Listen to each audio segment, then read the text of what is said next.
आपको कैसा लग रहा है सर कॉमेडी नाइट्स में आके? आपको लगेगा थोड़ी देर में, मुझे क्या लग रहा है यार। सुना था कि 100 सुनार की एक लोहार की। चलो बाजी कभी कभी स्पार्किंग होने वाली है आज। धमाका ऐसा तगड़ा हो कि जमीनों आसमान हिल जाए। रजत शर्मा और कपिल शर्मा, ये दो शर्मा अगर मिल जाए।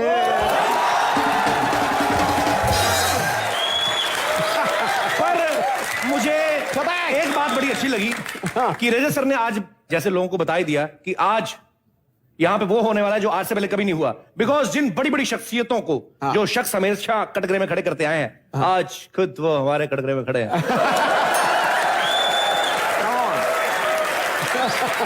मैंने जनता से वादा किया था कि आज उनको वो देखने को मिलेगा जो उन्होंने कभी नहीं देखा। जी सर। पर आप थोड़ी गलतफहमी में हैं। मुकदमा आज मुझ पर नहीं चलेगा, मुकदमा आप पर चलेगा। ऊंट पहाड़ के नीचे, ऊंट पहाड़ के नीचे। आजा बेटा आजा। सर जहां तक मुझे याद है आप मजाक तो नहीं करते हैं। मैं बहुत सीरियस हूं और मैं पूरी तैयारी करके आया हूं उन सारे इल्जामात की। वो सारे लव लेटर्स जो आपको लिखे जाते हैं उनकी कॉपियां मेरे पास में है।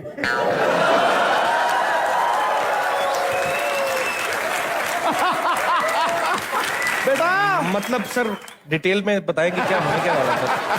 होने ये वाला है कि आप आज कटघरे में बैठेंगे और मैं आपके फैमिली मेंबर्स की तरफ से, इस जनता की तरफ से और जो देखते हैं शो उनकी तरफ से आप पर इल्जाम लगाऊंगा। ठुक गए गुरु। ये तो सर आज आपने मतलब कॉमेडी नाइट्स विद कपिल को कॉमेडी नाइट्स विद आपकी अदालत बना दिया सर। तो मुकदमा शुरू करें, जब बनी गए आपकी अदालत तो। सर जब आपने सोच ही लिया तो मुझे पता आप करके ही रहेंगे। आइए।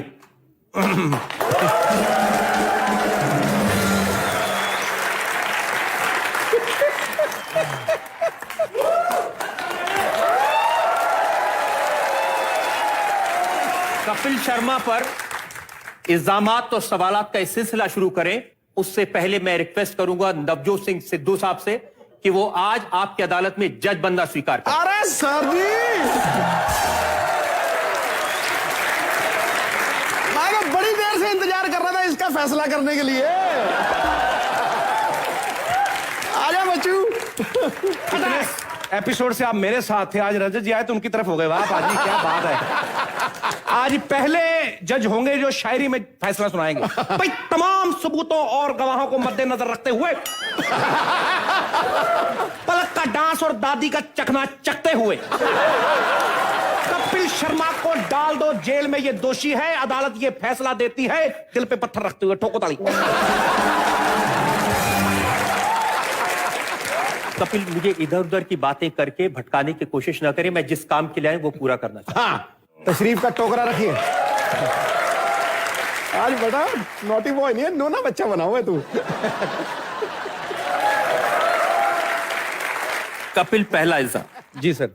जो पूरे हिंदुस्तान की जो पति है वो आपसे परेशान है। ऐसे क्यों सर? हर पत्नी चाहती है उसका जो पति है वो कपिल जैसा मजाकिया हो, फनी हो, विटी हो। तो ये जो हिंदुस्तान की आप पत्नियां की बात कर रहे हैं, हिंदुस्तान कहीं आपने अपना नाम तो नहीं रखा हुआ घर पे?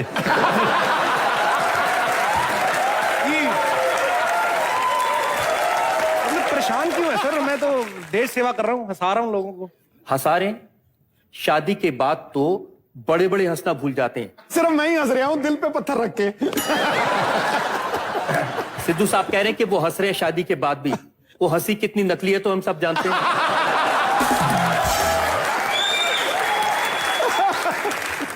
तो कपिल ये कुछ लेटर्स हैं मेरे पास में जी, जो पत्नियों ने भेजे हैं। ये देहरादून से एक लेटर है नूपुर डोभाल का। जी। वो लिखती है कि वो अपने पति को कॉमेडी नाइट्स के रिपीट टेलीकास्ट दिखाती हैं। अच्छा। ताकि उनके पति कपिल जैसे उन्हें हंसा सकें। और दूसरी चिट्ठी है लखनऊ से निधि श्रीवास्तव की। ये लिखती है कि जब से कॉमेडी नाइट्स देखना शुरू किया है मैंने रियलाइज किया कि मेरे पति का सेंस ऑफ ह्यूमर कितना खराब है। तो ऐसे पतियों से कुछ कहना चाहेंगे आप? जितनी मेरी जानकारी है बाजी कि पूरी दुनिया में कोई भी ऐसी पत्नी नहीं है सर जो अपने पति से खुश रहे। 100% आप खुश कर ही नहीं सकते। हाँ। जिसका पति नहीं हंसाता वो कहती मेरा पति हंसाता नहीं है। अगर कोई हंसाने पे आ जाए तो कोई शाहरुख जैसे रोमांस नहीं करता। आप देखिए पाजी, शाहरुख भी अपनी बीवी से रोमांस थोड़ी ना करते, दूसरों की बीवी से करते। आप कभी गौर से देखना, अपनी बीवी के साथ तो फर्नीचर की ऐड कर रहे हैं वो। मेरे को एक जोक याद आ गया कि पत्नियों की बात कर रहा हूं। एक पत्नी ने अपने पति के लिए 2 टाई लाई, एक लाल रंग की, नीले रंग की। पति ने अगले सुबह नहा के ना लाल रंग की पहन ली, बीवी भड़क गई। मेरे को पहले पता था आपको नीली पसंद नहीं आएगी। आप कैसे खुश कर सकते बाजी इनको? क्या किसकी तरफ जार कर रहे हैं आप? सर नीली टाई किसने पहनी हुई है?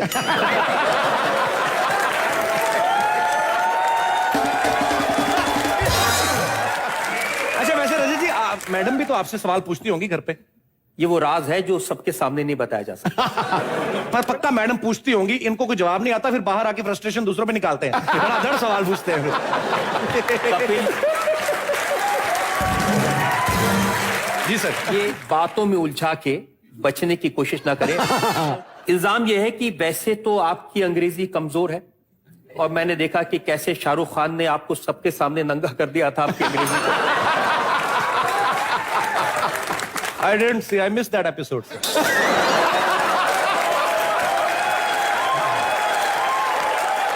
लेकिन जब आपके शो में लड़कियां आती हैं, खूबसूरत लड़कियां आती हैं, जी सर, तब ये आई लव यू कैसे बोल देते हैं? तब अंग्रेजी कहां से आ जाती है?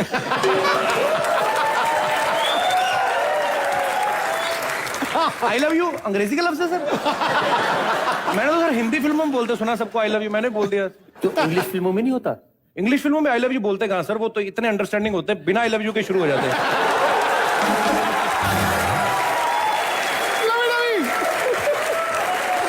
आपने कभी देखा होगा ना, अच्छा फाइटिंग सीन चल रहा है, अंजनीला जो टाइप पिस्तौल निकाली हुई, I will kill you. Suddenly पता नहीं दिमाग में क्या आता है, पिस्टल पीछे चला जाता है अपना, जो भी उन्होंने।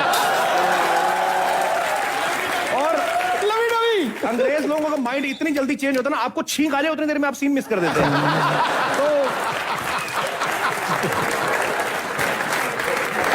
तो वाकई में आपकी अंग्रेजी कमजोर है। Yes sir, even I think so, that my English is not up to the mark, but I have been trying my level best to get it up to a good level. And I'm sure I will be able to converse it comfortably. Sharma ji नमस्कार। नमस्ते नमस्ते नमस्ते जी हाँ जी, मैं आपके लिए चाय और स्नैक्स लेकर आया हूँ। पहली बार मैंने इस शो में चाय और स्नैक्स देखे हैं, वरना तो आप ये खाली ट्रे लेके आते हैं हमेशा। सर ये एक्चुअली बकरी ने आज खुद अपनी तरफ से दूध दिया है। कहती रजत जी को चाय में बिजी रखो, नहीं तो सवाल पूछ पूछ के मार देंगे। खैर सर, ये आपके लिए स्पेशल मैं स्नैक्स इसलिए लेकर आया हूँ क्योंकि मुझे पता है कि आप एक ऐसे शख्स हैं जो इनसे मेरे पैसे दिलवा सकते हैं। आज मैंने इन पर इल्जाम लगाने हैं। तू इल्जाम लगाएगा? जी। जाके पहले कुकर पे सीटी लगाना सीख बे, चल। देखिए आज आपका कोई पैंतरा नहीं चलेगा। सो बिट्टू शर्मा पर यह इल्जाम है सर कि इन्होंने मेरे से 1 साल फ्री में नौकरी करवाई है और 1 पैसा भी नहीं दिया। मुझे तो ये पता चला कि ये पहले ऐसे नौकर हैं दुनिया में जिनसे आप पैसे लेते हैं।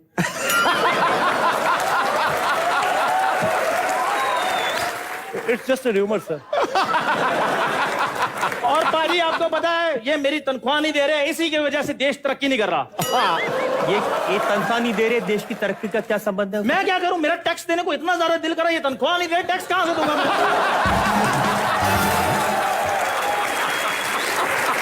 तेरे जैसे लोगों से सरकार टैक्स नहीं लेती, तू अपना मुंह दिखा, उल्टा तेरे को सिलाई मशीन देंगे वो और 10 किलो आटा अलग से। जहां तक मैं समझता हूं कि इनकी हालत ऐसी नहीं है कि आपकी तनख्वाह दे सके। अच्छा, या ही अंडरस्टैंड मी वेरी वेल। तो एक तरीका, अगर सिद्धू साहब आप जज हैं, आप अगर इजाजत दें तो ये एक तरीका निकाल सकते हैं कि हफ्ते भर तक ये मालिक बन जाए, ये नौकर बन जाए, ताकि हिसाब बराबर हो जाए। बिल्कुल ऐसा ही हो, तामील हो। तो मैं नौकर हूं आज से। हाँ, आप नौकर हैं और ये मालिक है। जी मालिक, कोई हुक्म? एक मिनट, तुम्हें नहीं पता मालिक के साथ कैसे बात करते? बदतमीज नौकर, कौन लेकर आया इसको? जैसे को तैसा। नौकर पजामे में पॉकेट है तो है नहीं, हाथ कहां पे रख रहा है?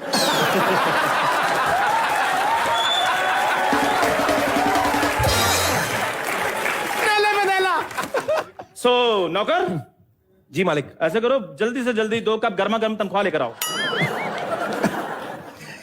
सर आप लाख कोशिश कर लिए, भैंस भैंस ही रहेगी, डायनासोर नहीं बन सकती। ये मालिक बनने के गुण ही नहीं है इनमें, क्या करें।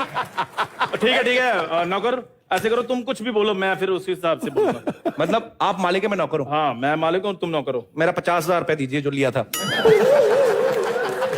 दीजिए ना मालिक। सर आप हमारे घर में फूट क्यों डलवा रहे हैं? तो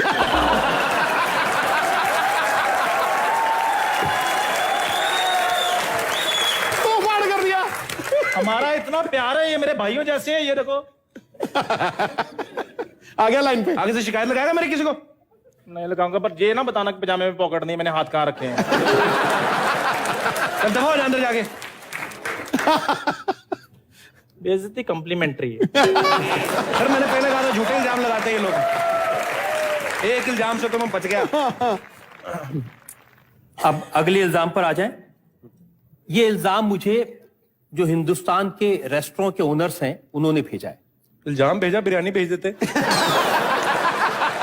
जी क्या कह रहे हैं जी वो? उन्होंने कहा कि ये वीकेंड्स पर जी ये comedy nights with Kapil ji, धंधा ये बंद जो कर शो आता है, इसकी वजह से उनका धंधा कम हो गया है। हाँ। लोग घर में बैठ के आपका शो देखना पसंद करते हैं, रेस्टोरेंट में नहीं जाते। सर ये तो अच्छी बात है ना। हाँ। आप देखिए 10 बजे हमारा शो आता है, डॉक्टर्स भी ये कहते हैं कि 7 बजे खाना खा लेना चाहिए। तो हम लोग तो लोगों को हंसा रहे हैं ताकि वो 7 बजे खाना खा लें, 10 बजे शो देख के 11 बजे हंस हंस के। ये तो अफवाहें फैली हुई कि योगा करने से होगा, मैं तो कहता हूँ हंसने से होगा। आप स्वामी रामदेव बनने की कोशिश कर रहे हैं? अरे नहीं सर, मैं कहाँ बन सकता हूँ।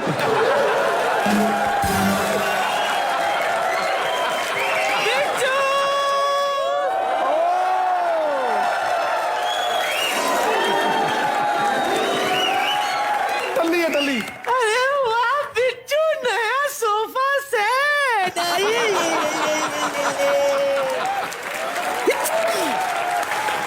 दादी तो फिर पी के आई है? You know ना, I don't drink because of happiness. I drink because of helplessness. What is this, Shushu? अरे रजत बेटा,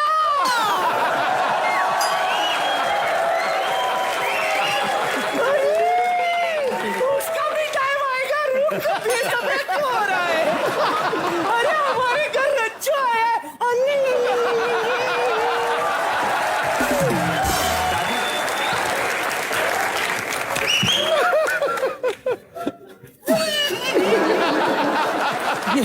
ये रो क्यों रही हैं आप? क्या बताऊं, जरा पूछ तो सही। ये खुशी के आंसू है रज्जू, तुम्हें इस घर में देखकर। अब तो मैं बिट्टू पर अपने दिल के इल्जाम लगा सकती हूँ। आपको मेरी तरफ से पूरा सपोर्ट है, आप लगाइए इल्जाम। माय फर्स्ट इल्जाम, मेरी लाख कोशिश के बावजूद बिट्टू ने आज तक मुझे पर्दादी नहीं बनाया। मैं जहां तक समझता हूं इसमें आपकी कोशिश नहीं, कोशिश तो इनको करनी है। सर देखिए क्या करें, मतलब देख सकते हैं सर, सड़क पे घर है, सामने इतने सारे लोग बैठे हैं, कभी कोई इधर से आ गया, कभी उधर से आ गया, पीछे भी लाइटें चल रही हैं, क्या आदमी करे तो करेंगे। ये सब बहाने हैं कपिल। सलमान खान जब आए थे जी जी, तो आपने उनको साफ साफ कहा कि मुझे बीवी पसंद नहीं है, और ये कहा कि मेरी बीवी का मुंह केटली जैसा है।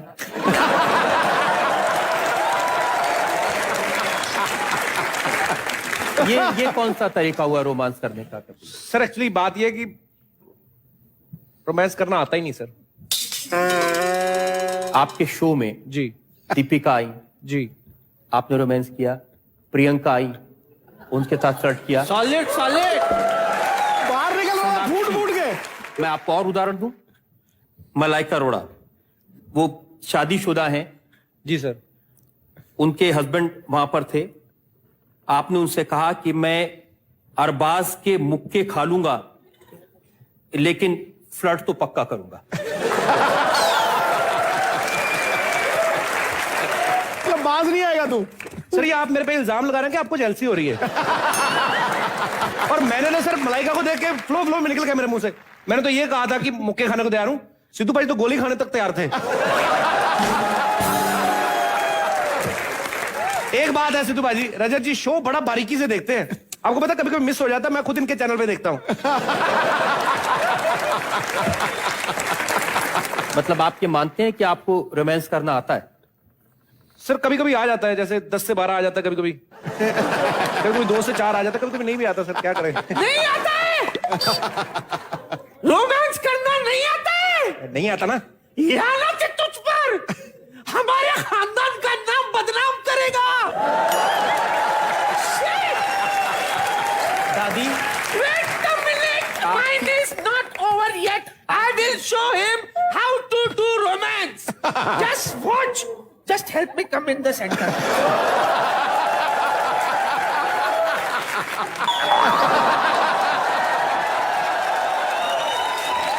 ऐसा होता है रोमांस। सर सही टाइम पर रोक दिया, ये शगुन की पप्पी भी देती है। अब दादी आपने बहुत गड़बड़ कर ली। अब जरा आप यहाँ आ जाइए। कपिल आप आ जाइए। आइए आइए। अरे मेरे पे भी इल्जाम है। रियली?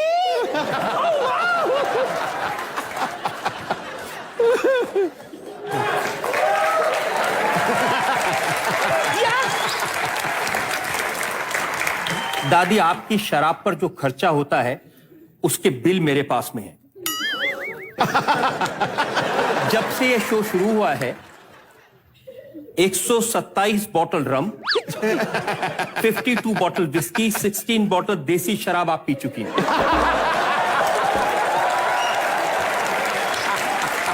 वैसे अगर आपके पास इतना हिसाब है तो आप बिल क्यों नहीं चुका देते?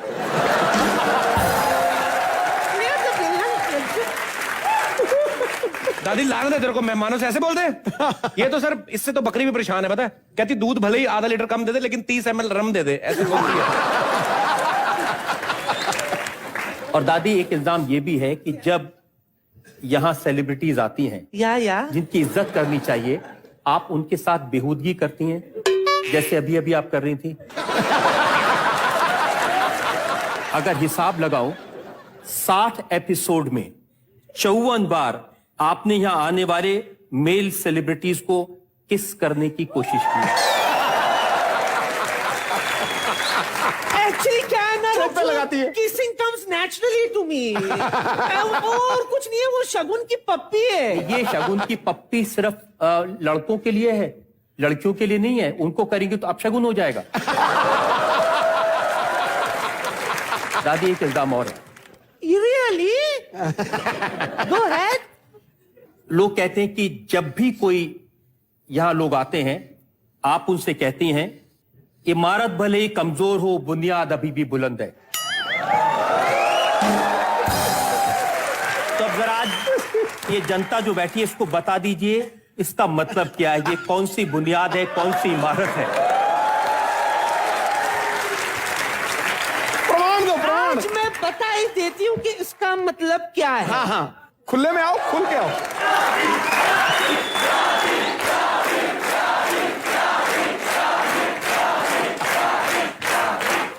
सेंचुरी बना गई। अब देखो, ये इमारत कमजोर है। अब मैं आपको बताती हूं कि बुनियाद कितनी बुलंद है। एक मिनट, आपके सामने दो चॉइस हैं। या तो ये अपना शगुन पूरा कर लीजिए या एक बोतल अंदर रखिए वो ले लीजिए। अरे बिट्टू, मैं तो भूल ही गई, वो कपड़े गीले पड़े सूखने डालने। मैं अभी आई। बच गया रज्जू, बच गया। बोतल की लॉलेज देकर बच गया। निपटा दिया, फारिग कर दिया, फारिग। ये जल्दी जल्दी में कपड़े सुखाने नहीं, अपना गला सूखा हुआ उसको तर करने गई है। और मैंने सुना है कि कोई भी अब तक बचा नहीं इससे। कोई नहीं बचा सर, सबको प्रसाद लेके गए सब। मैं बचाऊं? सिद्धू जी जगह ही नहीं मिली होगी उन्हें।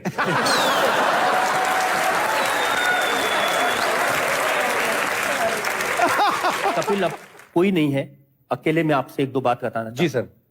एक तो आपको बहुत बधाई मैं देना चाहता हूं कि आपका ये जो शो है जी सर, ये सुपर हिट है, पूरी दुनिया इसको देखती है। Thank you sir. और बड़े बड़े सेलिब्रिटीज सलमान खान, प्रियंका चोपड़ा, विद्या बालन, जी सर। ये सब लोग आपके इस शो में आए हैं। कभी आपको लगता था कि मैं आपके शो में आऊंगा आपसे सवाल पूछूंगा?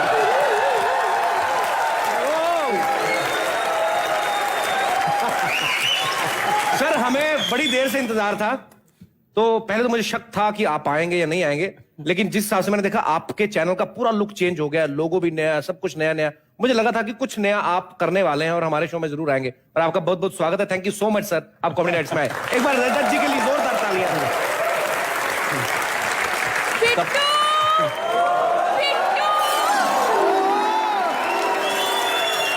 मैंने सुना है रजत शर्मा जी आए हैं। हाय, रजत जी नमस्ते नमस्ते, नमस्ते, नमस्ते। लो जी, मुझे मम्मी जी ने बताया कि आप आए हैं। मैं तो खुशी से उछल ही पड़ी। मैं आज इतनी खुश हूँ कि मैं आपको बता ही नहीं सकती। तो आप क्यों इतनी खुश हैं? सर ये बात ये शाहरुख खान से लेकर नवाजुद्दीन सिद्दीकी तक सबको बोल चुके हैं। इन पे आप विश्वास कम नहीं करें थोड़ा।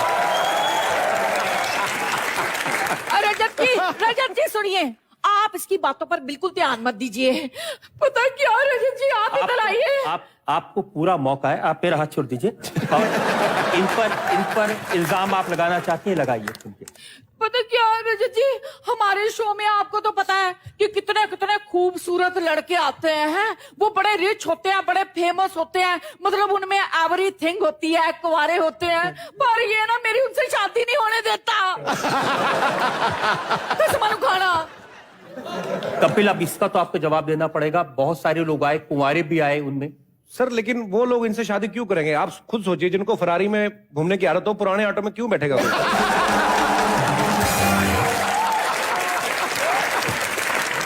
लेकिन जैसे रणदीप हुडा आए थे। जी सर।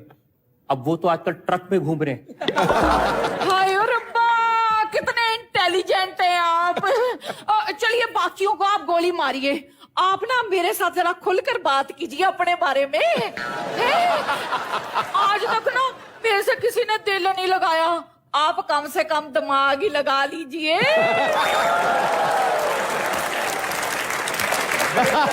मेरे पास पूरा हिसाब है इस शो में। हाँ जी। इस जनता के सामने आपको बताना चाहता हूं, 222 बार आप ये कह चुकी हैं कि मैं 22 साल की हूं।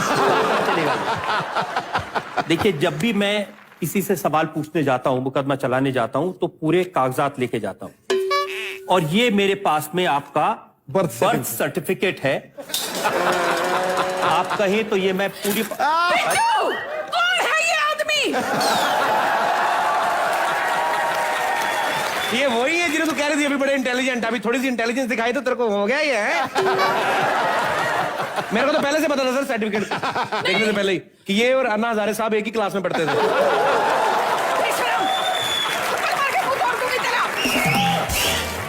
नहीं, वैसे ना रजत जी, मैं आपसे नाराज नहीं हूँ। मैं चाहती हूँ कि हम दोनों मिलकर ना एक ब्रेकिंग न्यूज बनाएं। आप ऐसा कीजिए, मुझसे शादी कर लीजिए। Are you ready, guys? No?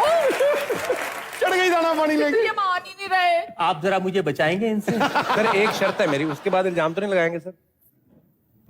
चलिए, आपको वादा रहा कि अब मैं इल्जाम नहीं लगाऊंगा। देखा सर, बड़े बड़े वकील डर जाते हैं मेरी बुआ से। हाँ, बुआ, एक सेकंड, अरे सुन तो सही। No, I don't like this. अरे सुनना। Please talk to me. अरे 2 मिनट। मैं पीछे बैठ कर रही हूँ आपकी व्यू। हाँ, If you are ready. 2 second, आजा आजा।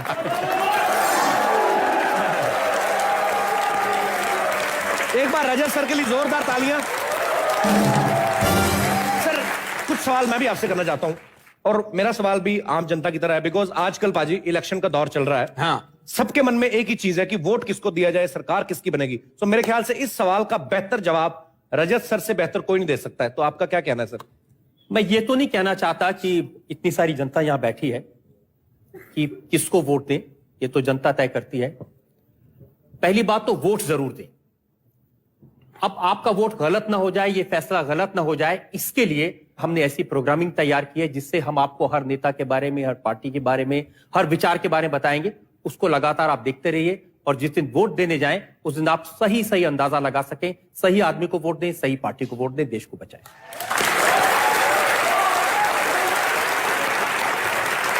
सिद्धू बाजी, और मेरे मन में एक सवाल है कि हमारे देश में जितनी भी तमाम पॉलिटिकल पार्टीज हैं, तकरीबन सबके सब एक काउंसलर से लेके पीएम लेवल के जो उम्मीदवार हैं, सब रजत सर के दोस्त हैं। सर, कभी ऐसा नहीं हुआ किसी मंत्री ने आपको कहा हो कि देखो रजत, मेरे बारे में थोड़ा पॉजिटिव दिखाना चैनल पे? ऐसा कभी होता है सर? ऐसे ही आज तक तो किसी की हिम्मत हुई नहीं। अच्छा, कोई ये कह दे। लेकिन लोग ये पूछते हैं कि जब आप इतने सवाल पूछते हैं कि क्या ये लोग सुधर रहे हैं, किसी में कोई इंप्रूवमेंट आ रहा है, और मेरा एक ही कहना है, इन लोगों का एक ही नारा है, एक ही स्लोगन है, हम नहीं सुधरेंगे।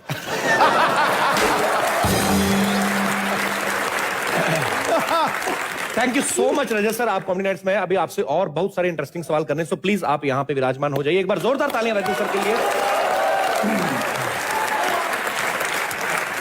सर, आपने आपकी अदालत को शुरू किए हुए 21 साल तकरीबन हो चुके हैं और आपने ढेर सारी हस्तियों के इंटरव्यू किए, तो सबसे ज्यादा मजा या मेमोरेबल मोमेंट आपको क्या लगता है कि कौन से सेलिब्रिटी के साथ, कौन सी हस्ती के साथ इंटरव्यू करने में आपको मजा आया? आज बहुत मजा आ रहा है कपिल शर्मा से सवाल पूछने में।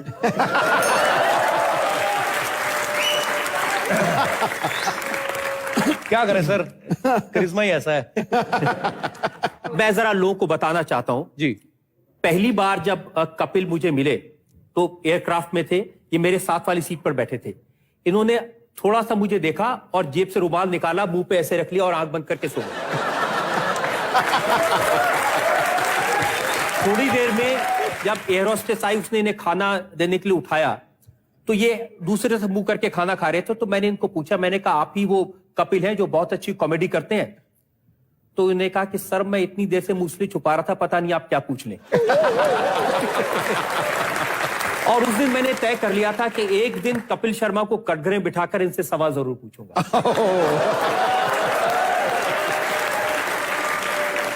सर, आप लोगों का इंटरव्यू करते हैं, उनके बारे में पता करके लोगों को बताते हैं। हालांकि कई बार ऐसा भी हुआ है कि जिसका इंटरव्यू करते हैं उसको अपने बारे में इतनी नॉलेज नहीं होती है, इनको ज्यादा होती है। तो सर, आपके बारे में भी लोग जानना चाहते हैं कि आपने अपने सफर की शुरुआत कहां से की, कैसे इस मुकाम तक पहुंचे आप? कॉमेडी शो है, लेकिन मेरी जो कहानी है वो उतनी सेक्सी, उतनी कॉमेडी वाली नहीं है, दुख भरी है थोड़ी सी। कोई बात नहीं, कॉमेडी शो है, लेकिन एक मैसेज जरूर होना चाहिए लोगों का। कपिल, बचपन मुझे याद है, एक 10 बाई 10 का कमरा था, एक बीमार पिताजी, बीमार मदर और बीमार बहन, 3 लोग और 7 भाई। 10 लोग उस 10 बाई 10 के कमरे में रहते थे। इतनी जगह नहीं थी कि फ्लोर के ऊपर हम सब लोग एक साथ इकट्ठे सो सके, तो तख्ते जैसे लगाए हुए थे, उसके ऊपर एक एक करके सोते थे, एक के ऊपर एक। नहाने के लिए गली के नुक्कड़ पे एक नल था, वहां जाते थे, वहां से हम नहाते और 2 बाल्टी पानी एक बहन के लिए, एक मां के लिए ले आते थे। पढ़ने के लिए रात को मैं रेलवे स्टेशन पर जाता था, क्योंकि हमारे घर में बिजली नहीं थी जी। खाने के लिए कभी मिलता था, कभी नहीं मिलता था। कई कई दिन मुझे ध्यान है, अमेरिका से पाउडर के दूध आता था गरीब लोगों के लिए, तो लाइन में लग के वो दूध के डिब्बे ले आते थे और वो दूध से कई कई दिन काम चलता था। कोई यूनिफॉर्म डोनेट कर देता था, कोई किताब डोनेट करता था। एक साधारण कॉरपोरेशन का स्कूल था, उसमें पढ़ते थे। अब मां के इलाज के लिए पैसे नहीं थे, और तो उसका एक बड़ी मन में तकलीफ थी, और सपने बहुत छोटे छोटे थे, इतने छोटे थे कि बस कहीं बैंक में नौकरी लग जाए, दोनों बैंक में ओवर टाइम मिलता था, तो इतने कमा सके कि 2 वक्त खाना मिल सके।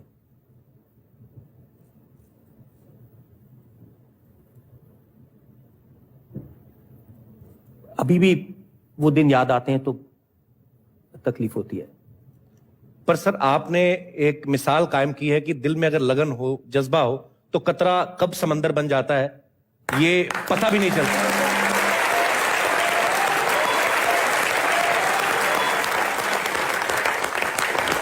एक बार जोरदार तालियां रजत सर के लिए।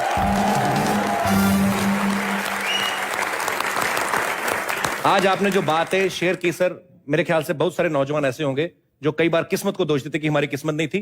तो बात वही है, आपके अंदर जज्बा होना चाहिए। किस्मत विस्मत कुछ नहीं होती, आप खुद लिखते हैं अपने लिए। आपके दिल में जो भी है, जो भी आप करना चाहते हैं, अगर सच्ची लगन से करें तो आप भी वो मुकाम हासिल कर सकते हैं। मैं कपिल बताना चाहता हूं लोगों को कि सपने देखने चाहिए। हमने तो नहीं सपने देखे थे, लेकिन जो हमारे बाबूजी थे वो सपना देखते थे। घर में टीवी नहीं था, तो पड़ोस के घर में हम टीवी देखने जाते थे। उन दिनों क्या होता था, आधी फिल्म सैटरडे को दिखाते थे, आधी फिल्म संडे को दिखाते थे। तो एक दिन जब संडे को बाकी फिल्म देखने गए, शहीद फिल्म थी, तो उन्होंने अंदर से दरवाजा बंद कर लिया। मैं घर वापस आया तो आंख में आंसू थे। तो बाबूजी ने पूछा कि क्या हुआ, तो मैंने कहा हम फिल्म देखने गए थे, उन्होंने दरवाजा बंद कर लिया, मैं आधी फिल्म देख नहीं पाया। तो उन्होंने कहा कि किसी दूसरे के घर में किसी तीसरे को टीवी पर देखने जाते हो, कुछ ऐसा करो कि तुम टीवी पर आओ और लोग तुम्हें देखें। वाह।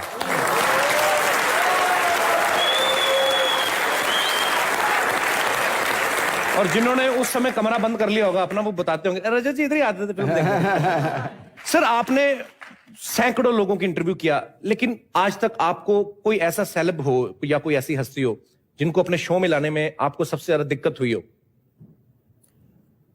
फिल्म इंडस्ट्री के शहंशाह, सबसे बड़ा स्टार, सबसे बड़ा एक्टर जिनको मैं मानता हूं जो इंस्टीट्यूशन है, दिलीप कुमार साहब। जी जी, दिलीप साहब। मेरी बड़ी तमन्ना थी उनको शो में लाने के लिए। मैं उनके घर गया उनसे मिलने के लिए। सुबह 9:30 बजे उन्होंने बिठाया। अच्छा। और शाम को 6:30 बजे तक हम बात करते रहे। अच्छा। उन्होंने कहा कि तो आप दिलीप कुमार को आपकी अदालत में बुलाना चाहते हैं, क्या पूछेंगे आप? तो मैंने कहा दिलीप साहब हम आपसे वही डिस्कस करने आया हूं जी।